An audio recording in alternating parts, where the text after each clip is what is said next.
Hi കൂട്ടുകാരെ, ഞാൻ നിങ്ങളുടെ സിന്ധു ബാലൻ. പുതിയൊരു വീഡിയോയിലേക്ക് എല്ലാവർക്കും സ്വാഗതം. ഹെൽത്തിയായ ഒരു പുട്ടാണ് ഞാനിന്ന് ഉണ്ടാക്കാൻ പോകുന്നത്. അതെങ്ങനെയെന്ന് നോക്കാം. അതിനു വേണ്ടി ഒരു മീഡിയം ടൈപ്പ് ക്യാരറ്റ് എടുത്ത് കഴുകി പീലറിൽ വെച്ചതിൻ്റെ തോലൊക്കെ കളഞ്ഞിട്ട് നന്നായി ഗ്രേറ്റ് ചെയ്തെടുത്തതാണിത്. പിന്നെ കുറച്ച് നാളികേരം തിരുമിയെടുത്തതും.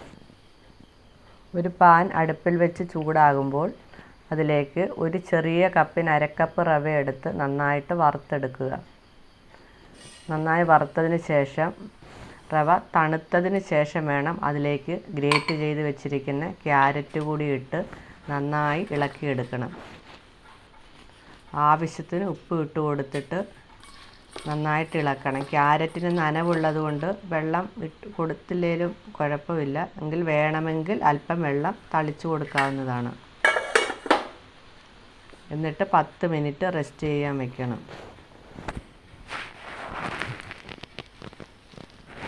10 മിനിറ്റ് കഴിഞ്ഞിട്ട് കൈകൊണ്ട് ഒന്നുകൂടി കുഴച്ചെടുക്കണം.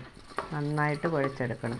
എന്നിട്ട് നമ്മൾ സാധാരണ പുട്ടുണ്ടാക്കുന്ന പോലെ പുട്ടുകുറ്റി വെള്ളം അടുപ്പിൽ വെച്ച് തിളയ്ക്കുമ്പോൾ പുട്ടുകുറ്റിക്കകത്ത് ആദ്യം നാളികേരം ഇടുക. അതിനുശേഷം കുഴച്ച് വെച്ച റവയുടെയും ക്യാരറ്റിൻ്റെയും കൂട്ടിടുക.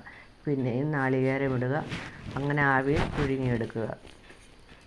നല്ല ടേസ്റ്റും ഹെൽത്തിയുമായ ഒരു പുട്ടാണിത്. എല്ലാവരും ട്രൈ ചെയ്ത് നോക്കുക.